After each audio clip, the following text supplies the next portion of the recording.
So please call me mother. I am mother.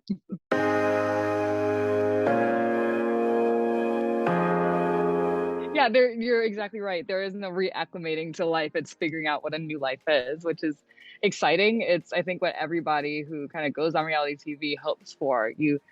Any normal person just wants better opportunities in their own life. I know we got a cat on the run here. Yeah, I'm it's obsessed. Anyway, yeah, it's a completely new normal, and it's very bizarre going from beauty queen, still relatively unknown, only known when I put on a crown and sash like Hannah Montana. And then I walk down the street now to get a smoothie, and I have 2, 3 hoodies on because it's cold in LA in the morning, and people see me looking crusty and bummy. It's a very bizarre feeling to go from living a very private life to something that's so external, but it's also exciting. And all the things that I've ever wanted in life, freedom, my own space, my own decisions and choices, I have that at my fingertips now. So it feels pretty fucking good.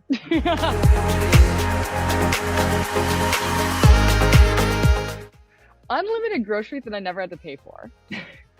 Maybe I paid for it in like my mental sanity, but it's fine. It all worked out. I will say, no, I really got back home and I opened the pantry and it's like, where's everything? So that was bizarre. I missed the HOH room. I'm not going to lie. That shower, you could turn on the 3 shower heads. I missed that. The sound of bumper pool, like you could hear the ball dropping in the bumper pool. I missed playing that game.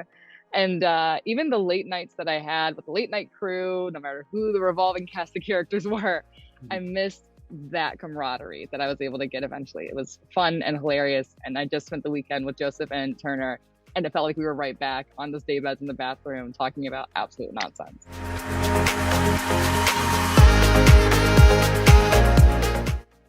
You know, it's funny because I've just decided that I am going to do what's best for me, and my fans are going to be fans who will support me regardless. So I'm not going to do crazy things like pull a Kanye out here and say some anti-Semitic things. Like, no, we don't go down that route.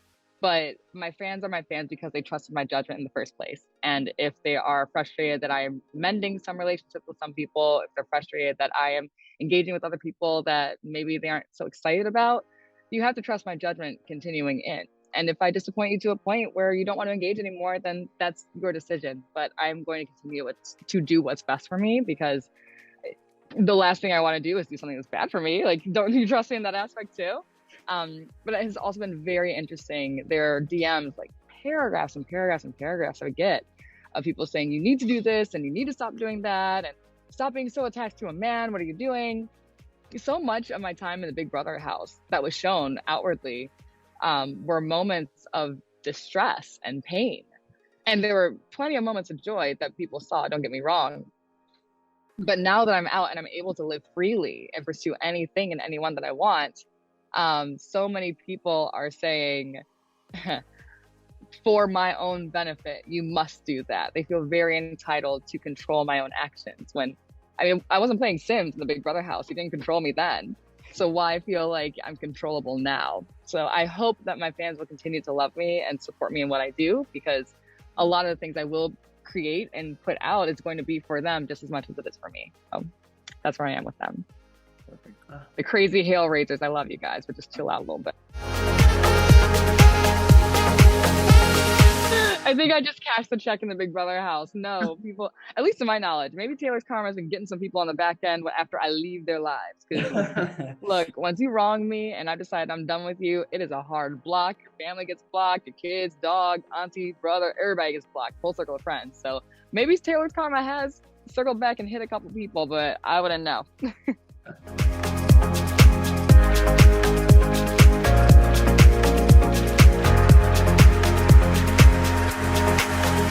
I think that, well, this is no secret, and I'm glad that CBS actually does this. We all go through implicit bias training before going into the house. So that's something I thought people would be hyper aware and sensitive to going into the house.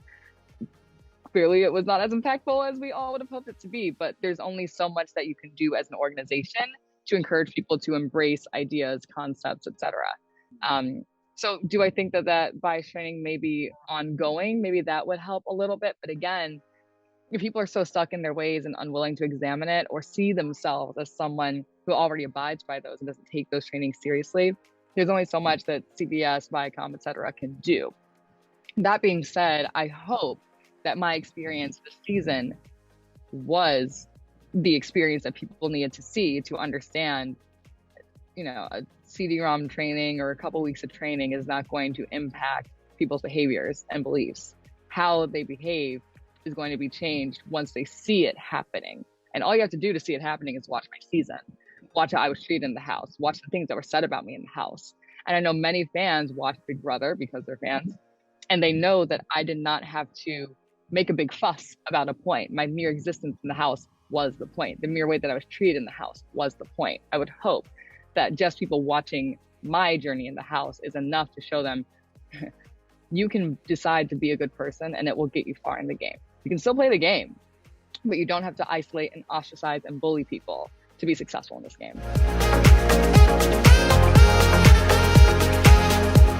Well, it's funny. The only thing that he hid was the fact that he was a lawyer. Outside of that, he's exactly who he is. In the same way that I'm exactly who I was. I just didn't have anything to hide, or I chose not to hide anything in the house. I think people, now you got me. He paces a lot. Like, he paces a lot when his mind is turning, when he's on the phone. He's he moves around all the time. And I thought that was a game tactic in the house because, he's I'm a crazy guy, but he has lots of movement. And at first I thought it was a little irritating, but I've come to understand, he has ADHD, and that's one of his coping mechanisms that helps him function as a human being. So what I first thought was a slight to me, or him not paying me enough attention, was really just his way of being hyper present in a moment. And that's something where I had to shift my perspective on him. I had to shift my perspective on what I think is acceptable or rude or disrespectful, because in allowing him to have the space, literal physical space that he needs, it's making him more present, and we get more connected through those moments. So, I think there's something to be said about how we engage with neurodivergent people. What we think is standard and acceptable is it's unfair to other people and how they operate. And the more space that we give to them, the better we can all be connected in the end.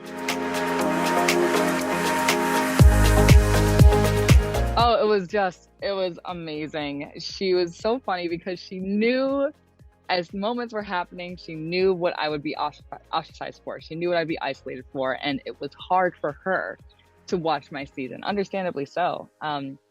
But to have that conversation with her, talking about what it was like in the house for her as a married woman, as a woman who had children, as a Black woman, and my experience in the house as a single Black woman in my late 20s. Oh, you wouldn't know. I look young and fabulous. Anyway, it was interesting comparing those experiences. It was interesting hearing about the personalities that we are. There was a moment on her season where she kind of had to buck up against someone, and the whole conversation was not included.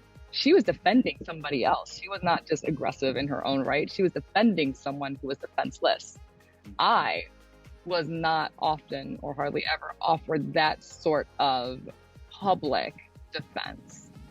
It was interesting seeing how I was put in a position when I never have before to look around and ask people or hope that people would defend me, whereas she was able to freely, somewhat, be the full version of herself. And it's early 2000s reality TV. Like, that was the wild, wild west. We weren't so concerned about what it meant to be of color, of a gender, of an identity.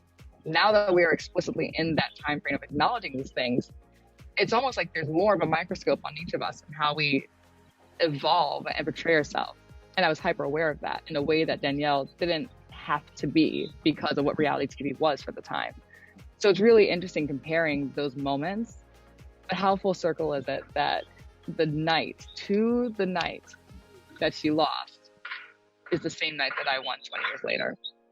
It is a moment that she had been waiting for and hoping and doubtful for a very long time.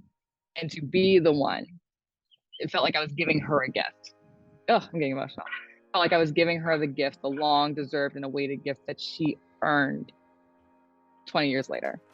And it's good to now be able to call her a friend. We've had a couple likes back and forth, but I haven't been able to nail her down. But I'm really excited for the moment I do get to hop on the phone with her, because you can't be a fan of Big Brother without loving Devon. Are you kidding me? Come on.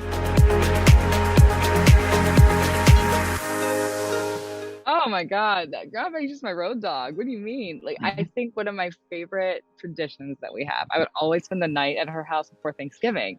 Because, of course, first of all, I'm an only child, so I don't have to fight with anybody over the food. Second of all, if I do say so myself, I am quite a fantastic taste tester.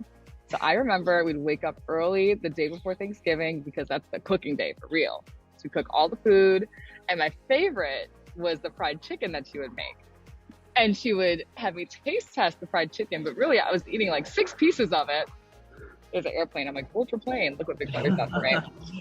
But I would eat like 6 pieces of this fried chicken thinking I'm getting the fresh batch of fried chicken that my grandma from Mississippi made. And really, she was just making some early for me because she knew I loved it so much. And then come Thanksgiving, that's when she made the fresh pot for everybody. But no, I thought it was something special. And as much as I love the smell of like food in the air, she can't stand it. She doesn't want the house smelling like food. So whenever the chicken was almost done, I had to get my little air spray and run all throughout the house and spray it. And then I'd go back to the kitchen and I'd spray myself with it like it was perfume because I'm a little psychopath. So that's my girl. That is my girl. I love her.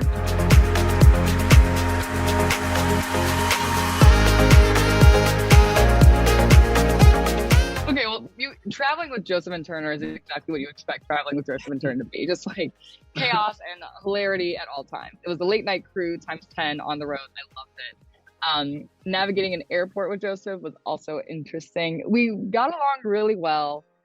And it's not my fault, but Air Canada, I'm so sorry. Air Canada did make me miss the connecting flight back to LA. It was not my fault. Thank you very much.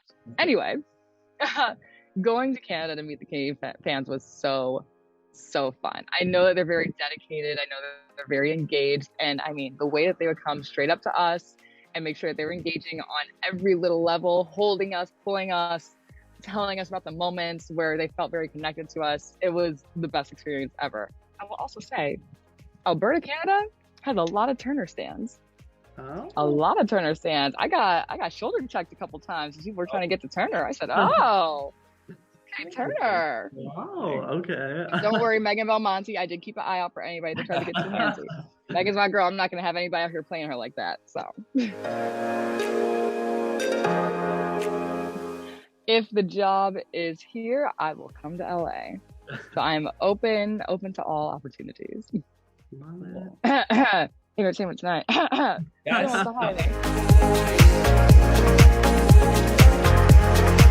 Is that a hint? Are you guys trying to throw something out there? I mean, oh my God, I love you guys. No, so I mean, I've always loved entertainment news. Even when I was in 2nd grade, I remember bringing.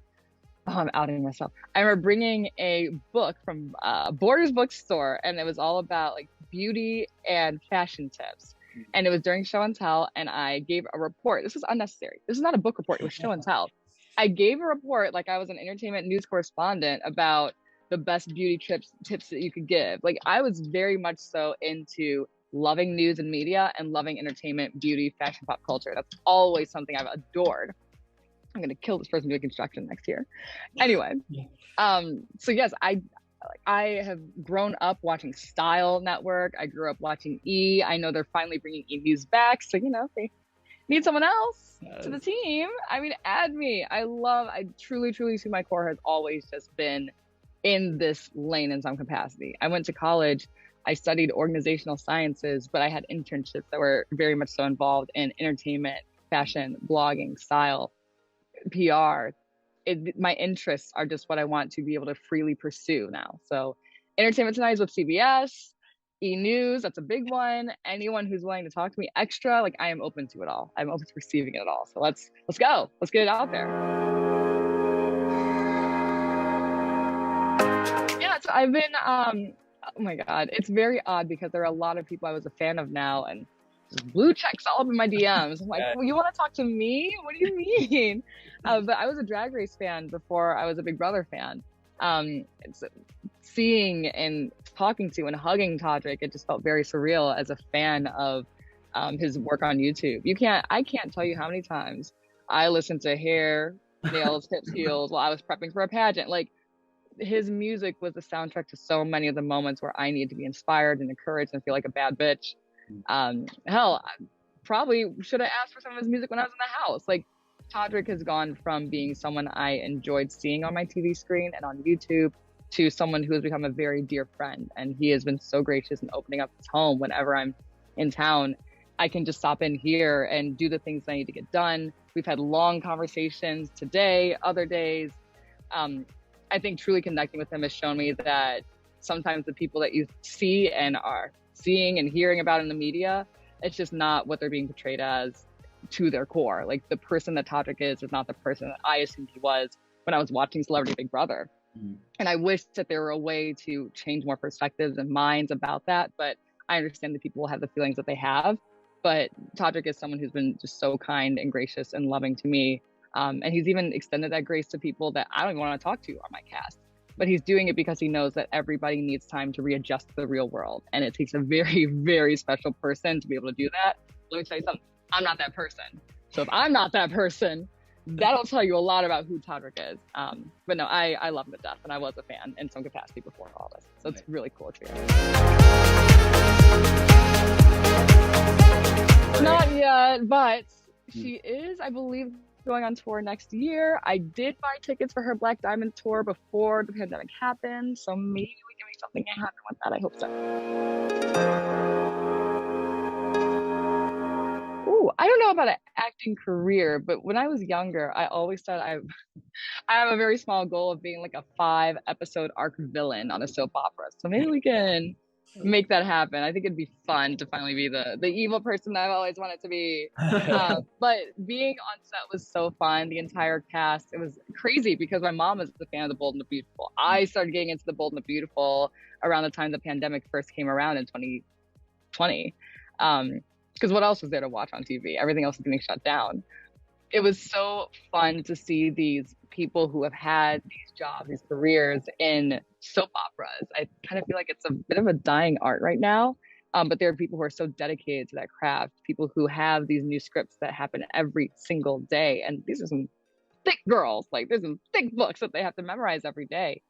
Being part of that set, being part of that production, it felt like I was honoring my mom, my grandma, my great grandma, and all the things that they loved. So it felt very good. I got the warm and fuzzies meeting all the people that throughout generations, members of my family have also loved.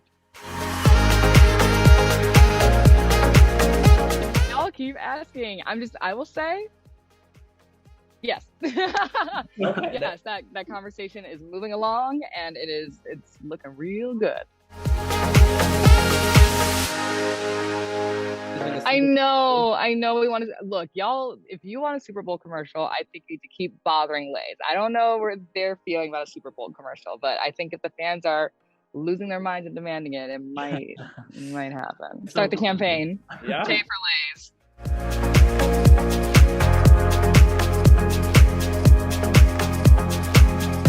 How excited am I? My brain just exploded everywhere. Are you kidding me? Like, personally, I'd like to believe that I brought Rihanna out of retirement. I'm kidding. I did not bring Rihanna out of retirement. Y'all drag me for that. I deserve it. Manifested it. Manifested it, yes. No, I'm so excited. Are you kidding me? And I like Rihanna. I like the Super Bowl. I like the idea of me going to the Super Bowl at Rihanna's party and her, I don't know, maybe it's crazy. It's just me. No, I'm so excited. I listen to her music all the time. And sometimes I forget it's been so long since she's released new music. So like, gimme. It's time.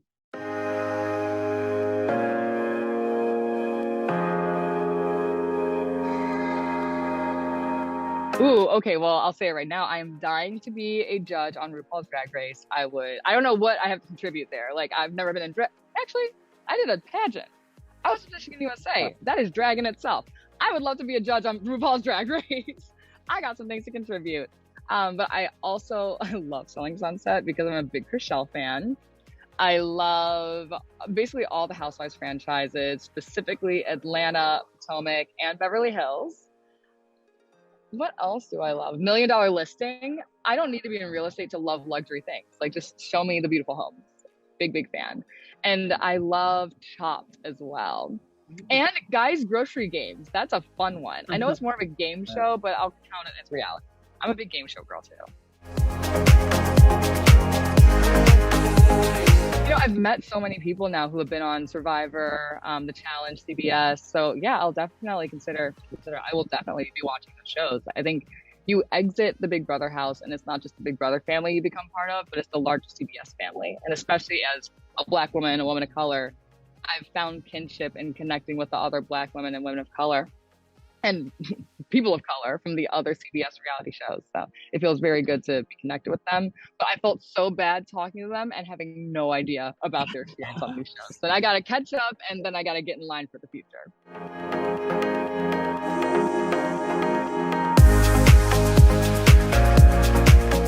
Ooh, I've been pretty hesitant on a YouTube. I feel like it's a lot of work, if I'm being very honest. But I have Turner in my corner, and Turner knows how to edit videos. He has great connections in the YouTube community. So I do think I will be diving into a YouTube page. There's been a lot of, I want get ready with me's, I want skincare routines, but I think a lot of people also ask for red carpet appearances, like get ready for me and go on the red carpet with me. So I don't know, I gotta find some red carpets to get on first, and then I'll see if I can get a camera crew to go with me too. Ooh, I almost wish I had an answer to that, but everything about me is so blatantly laid out in my entire Big Brother experience. It's funny, I almost wish that this is more of a question for the house guests.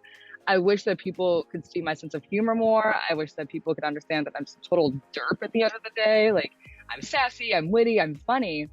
But that's things that everybody outside of the Big Brother house picked up on. It just wasn't really understood until pretty late in the game, or by a very select few people in the house. And now that I'm rebuilding some of those relationships, now people are seeing my humor for what it is. But, you know, I think the benefit of being exactly who I was in the house was that America loved me for exactly who I am. So no, there's nothing else hidden or that I wish people knew about me. It is all there. Oh, wow. You know, I think I call it the reality star starter pack, right? So podcast, podcast and a blog and a YouTube channel. I think those are definitely gimmies. But ultimately, I do see myself being a powerhouse in the entertainment news space. Kind of like an Adrienne Bailon, the way that she was hosting on, what was it, the Talk that she was on? No, she was on the Talk. The Real. I would love to have a seat on the Talk, or if they bring back the Real in some other capacity, I'd love to be in that space. I'd love to have a strong YouTube presence. I'd love to be very present in the entertainment news space. I like reporting on what's happening. I'm a little bit of a gossip, which is why I had fun in the Big Brother house. So I don't think that being a celebrity myself is something that I would like to pursue, but I like reporting on other things that happen. I think, look at Rachel Lindsay. That's someone that I would love to be aligned with. Tasha Adams, someone I'd love to be aligned with. So those are kind of my big goals. It doesn't feel like me, in the same way that Joseph doesn't like being called Joey. I'm not a Tay. Yeah. I don't look at me and I'm like, oh yeah, that's Tay. No, that's Taylor, with a capital T, full name. Period. That's all it is. I love it. No, I know. I feel like I would be calling people mother if I was not in the Big Brother house. Like, that definitely popped up while I was away. Yeah. And my personality, I don't have a personality. My personality is just the internet. So, you know, that's the one thing that passed by me, but I'll catch up on everything else. So please call me mother. I am mother.